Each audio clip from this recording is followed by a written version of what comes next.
Je m'appelle, Frédéric Médina. Je suis devant vous pour, vous témoigner d'une expérience qui m'est arrivée en 2009, en fait, l'expérience de mort imminente.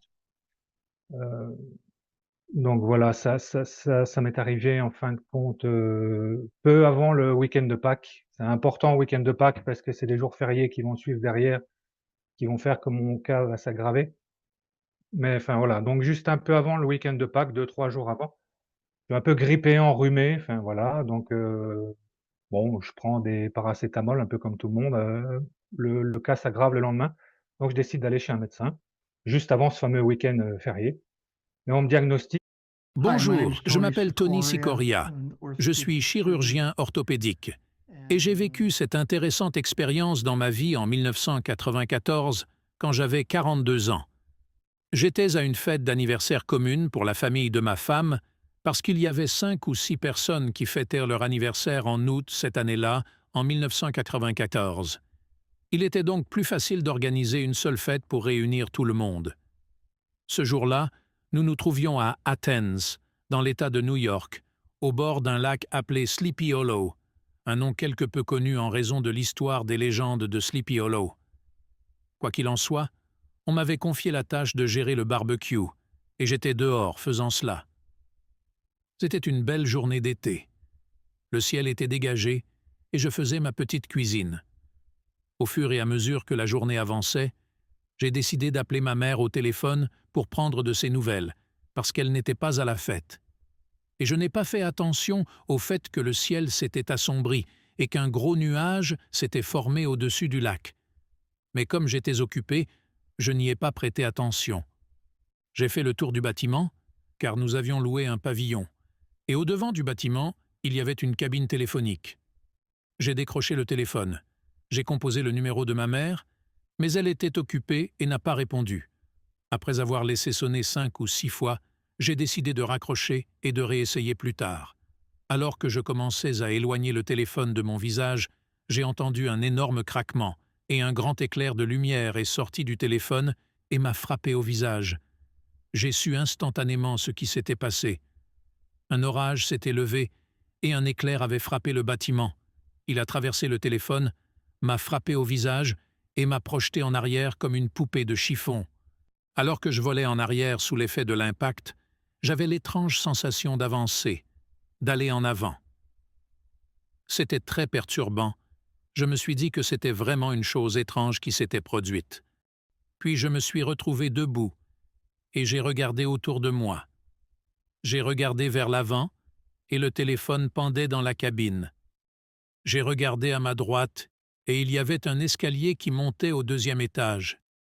Je ne pouvais pas comprendre ce qui était en train de se passer parce que je savais exactement ce qui s'était déroulé. Je n'avais pas eu de perte de pensée ou de mémoire, mais maintenant tout était différent et cela n'avait aucun sens. À ce moment précis, j'ai entendu ma belle-mère crier du haut des escaliers. Elle a dévalé les marches et s'est précipitée sur moi. Je me suis dit que ce n'était pas bon signe, mais c'est comme si elle n'avait pas vu où j'étais. Je me tenais juste là, devant elle. Elle a dévalé les escaliers, mais c'est comme si elle ne m'avait pas vu parce que je me tenais là et qu'elle est partie sur la gauche. Je me suis donc dit que j'allais la suivre. Je me suis retourné et j'ai commencé à marcher vers l'endroit où elle allait, et je me suis retrouvé face à moi-même. J'étais totalement choqué. J'ai vu mon corps sur le sol et tous ces gens autour de lui. Je me suis dirigé vers le corps et j'ai réalisé « Oh mon Dieu, je suis mort ».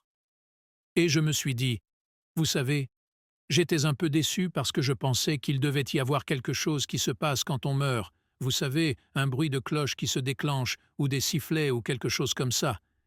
Mais il n'y a rien eu. J'étais devant le téléphone et l'instant d'après, je volais en arrière, avant d'avoir cette étrange sensation d'avancer, ce qui, je suppose, était le fait que je quittais mon corps. Et maintenant, je suis confronté au fait que la coquille, l'enveloppe, était au sol, mais que ma conscience était toujours avec moi. C'est une chose essentielle à réaliser, car pendant que je me tenais là, j'avais des pensées qui se bousculaient, et je me suis rendu compte que j'étais conscient. J'étais la conscience de cette coquille vide sur le sol, et je me suis rendu compte que, qui que je sois, je le suis toujours. Il n'y a pas de rupture de conscience. La mort n'existe pas. Oui, nous mourrons, mais nous ne cessons pas d'être. Nous continuons, et la conscience continue. Alors que je me tiens là et que je regarde, j'essaie de les appeler. Mais personne ne m'entendait ni ne me voyait. Je me suis dit que c'était assez étrange. Une dame se tenait derrière moi et attendait d'utiliser le téléphone. Elle était donc probablement à 5 mètres derrière moi, et elle et sa fille se tenaient là. Sa fille, âgée de 12 ou 13 ans, attendait pour utiliser le téléphone parce qu'elle voulait appeler une de ses amies. Sa mère était assise avec elle. Il s'est avéré que sa mère était infirmière. Je l'ai vue se baisser pour commencer à me faire un massage cardiaque. À ce moment-là, je me suis dit que personne ne pouvait m'entendre, ni me voir, et je me suis senti stupide de rester là debout. Alors, pour une raison ou une autre, je me suis retourné et j'ai commencé à monter au 2e étage parce que je voulais voir ma famille. Quand j'ai commencé à monter les marches, c'était très étrange parce que normalement je regardais vers le sol pour voir où se trouvaient les marches afin de ne pas trébucher et tomber. Arrivé à la 3e marche environ, j'ai remarqué que quelque chose se passait au niveau de mes jambes. Leur forme commençait à se dissoudre et j'ai pensé « Waouh, c'est en train de devenir vraiment fou ». J'ai continué à monter les marches et quand je suis arrivé en haut, je n'avais plus de forme du tout. J'étais juste une boule d'énergie. À ce moment-là, les escaliers partent sur la gauche, mais je n'ai pas pris la peine de les suivre et j'ai traversé le mur. Je suis ressorti de l'autre côté du mur, juste au-dessus de la tête de ma femme. Elle était assise sur une chaise et peignait les visages des enfants, parce qu'il y avait un tas d'enfants, et ils étaient tous petits. Je les regardais et j'ai regardé mes enfants, et j'ai juste eu l'intuition qu'ils iraient bien. Et j'ai continué à avancer. C'était comme si j'étais sur un tapis roulant que je ne contrôlais pas, et j'ai traversé la pièce en diagonale. Lorsque j'ai traversé le toit, les choses ont commencé à devenir intéressantes, parce que c'est comme si j'étais immédiatement tombé dans une rivière d'énergie positive pure. Il s'agissait d'une lumière blanche bleutée qui émanait de ce qui semblait être une source située à une certaine distance, mais qui rayonnait dans tout. Cela m'a rappelé mon enfance. Je me baignais dans un ruisseau profond, à l'eau cristalline. Je m'allongeais sur le fond et je regardais le soleil qui traversait l'eau et dont les rayons avaient une apparence étincelante. Mais ce qui était si frappant à propos de cette lumière, c'est que, essayer d'imaginer l'amour et la paix absolue, eh bien c'était la seule chose que contenait cette énergie. Et j'appelle cela une énergie parce que je pouvais non seulement voir l'énergie arriver, mais je pouvais aussi la sentir et la voir prendre forme, ce qui était vraiment étrange, parce que je la regardais et je pouvais voir que cette énergie était à l'origine de tout. Je regardais les arbres et les collines et je pouvais voir les lignes d'énergie. C'était presque comme une onde sinusoïdale, une vibration de basse fréquence qui traversait tout. Je me suis dit que ce devait être l'énergie divine, que c'était ce qui faisait tout. J'ai été stupéfait par l'amour et la paix qui régnaient en moi. Je ne pense pas pouvoir décrire cela autrement. J'ai pensé que c'était la meilleure chose qui puisse arriver à quelqu'un, faire l'expérience de cela. Alors que je flottais dans cette rivière d'énergie positive pure, j'ai eu des flashbacks des hauts et des bas de ma vie. C'était presque comme un collage. Il n'y avait pas de détails. C'était des flashs d'une image de ceci, d'une image de cela. Il y avait juste une certaine connaissance qui accompagnait les images.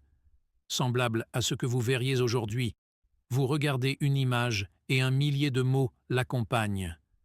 Je m'extasiais sur l'endroit où j'allais, parce que c'était un voyage vraiment extraordinaire. Je savais que j'allais quelque part parce qu'il avait une vitesse et une direction. On m'emmenait quelque part. Je n'avais aucune idée de l'endroit où j'allais, mais à ce moment-là, je m'en fichais aussi. J'étais tout simplement submergé par la beauté de la situation. et au fur et à mesure que j'avançais, j'ai atteint le point où j'étais absolument ravi de ce qui se passait et de l'endroit où j'allais. Puis, c'est comme si quelqu'un avait appuyé sur un interrupteur, et soudain, j'étais de retour dans mon corps. Je me souviens avoir crié, parce que j'étais encore inconscient. « S'il vous plaît, ne m'obligez pas à faire ça. Je ne veux pas revenir en arrière. » Et j'étais furieux parce que, premièrement, ça faisait un mal de chien.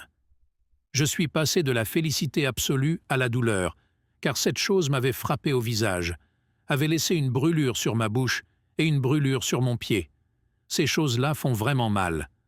J'ai eu l'impression qu'il s'est écoulé de nombreuses minutes avant que je puisse ouvrir les yeux et même reprendre connaissance. Quand j'ai ouvert les yeux, j'ai vu cette dame, l'infirmière, agenouillée à côté de moi. Je voulais la remercier de m'avoir sauvé la vie, mais tout ce que j'ai pu dire, c'est « Tout va bien, je suis médecin ». Elle a ri et m'a dit « Eh bien, vous ne l'étiez pas il y a une minute ». Je me suis senti si stupide d'avoir dit cela. Je me suis dit que mes circuits ne fonctionnaient pas encore très bien, donc il valait mieux que je me taise. Et à ce moment-là, vous savez, la police est arrivée, et ils voulaient m'emmener dans une ambulance. Et j'ai dit qu'il n'en était pas question. Je n'allais pas rester à l'hôpital pendant des heures pour que quelqu'un me dise que j'avais été frappé par la foudre et que j'étais vivant.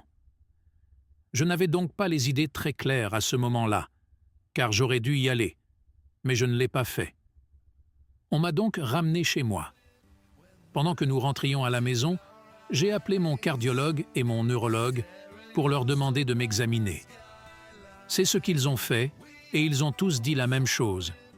Vous avez de la chance d'être en vie. Et c'est ainsi.